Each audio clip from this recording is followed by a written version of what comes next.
and welcome to another video.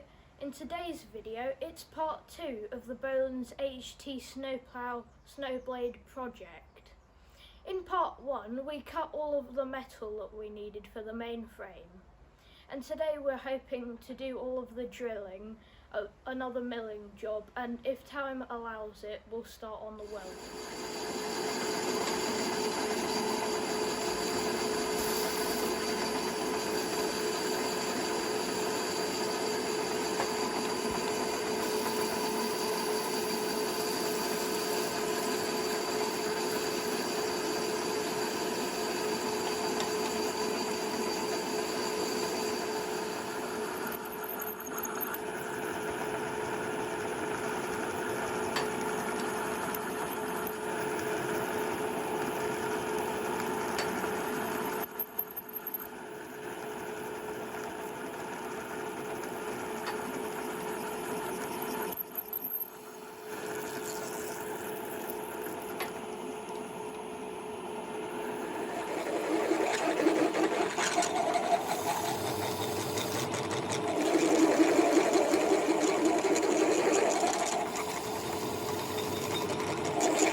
We've now got all of the drilling done.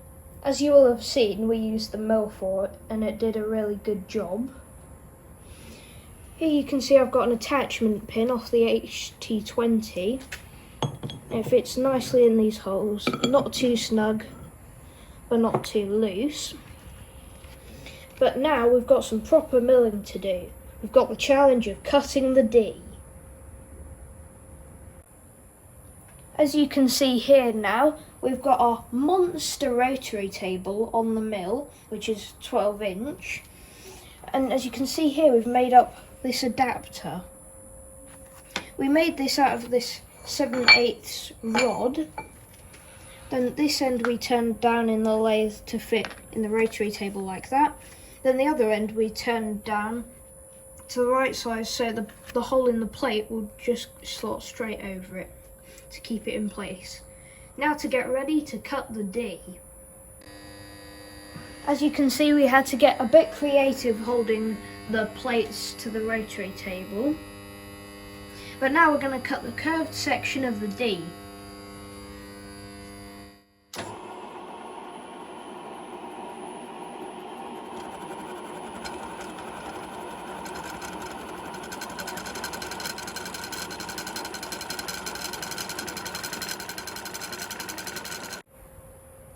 The mill's done a good job of cutting the curved section of the D. Now we're just going to go across here with the mill cutter for the straight edge.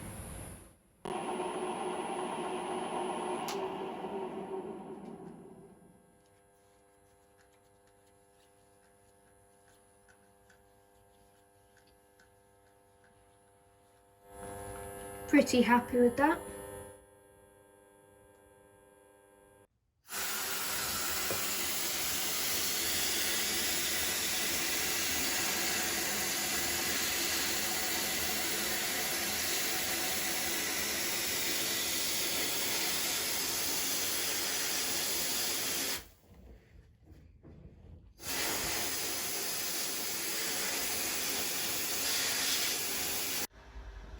After all of that, we have the main part of the frame almost complete. Let's start at this end. You can see we've actually grip blasted the only bit of metal that we actually started off with. No more rust on that, and you can see the arc here and the holes that we drilled. Then the actual tractor attachment bracket, you can see we put an arc on that. 2 holes, including the one that we still can't find a purpose for. Then there's the box section frame that goes on it with the angles. and then the reinforcement triangles. Then over here we have the plates that will hold on the actual bracket that holds on the blade. You can see the D that we milled in there. The D is actually there because this is the pivot point for the blade, and there'd be another bolt in here that limits the travel of the blade. If we weren't doing a replica, then we'd probably just make an arc, but instead we've cut the entire D. Anyway, time to get welding. A bit of an update. We're working on the main part of the frame, and we thought that it might twist while we're welding. So as you can see, we've put 2 tacks on each bit that we're going to be welding. You can see the ones on the plate here, and on the other side, just to hold it together. And now to do the main welds.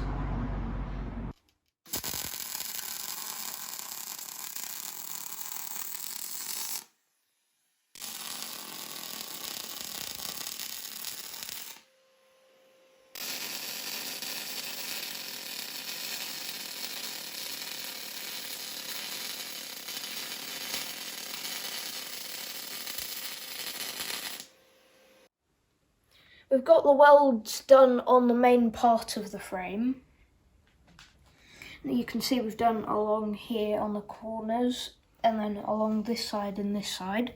We haven't gone right the way along or on this part. Not going to touch it because it's still warm, because the original one doesn't actually have any welds along there or there, and we're trying to replicate that as well as we can. And also, this bit is a swivel, so we're going to make sure that none of the welds are actually taller than the top of this plate. We made good progress today, and we got further than we expected we would. But it's probably now a good time to end before we get chased in. But thanks for watching, hope you enjoyed. Comments welcome, and I'll see you in the next one. Bye. Please subscribe to my channel, like this video and see our other videos. More to follow as we do more on this tractor. Bye!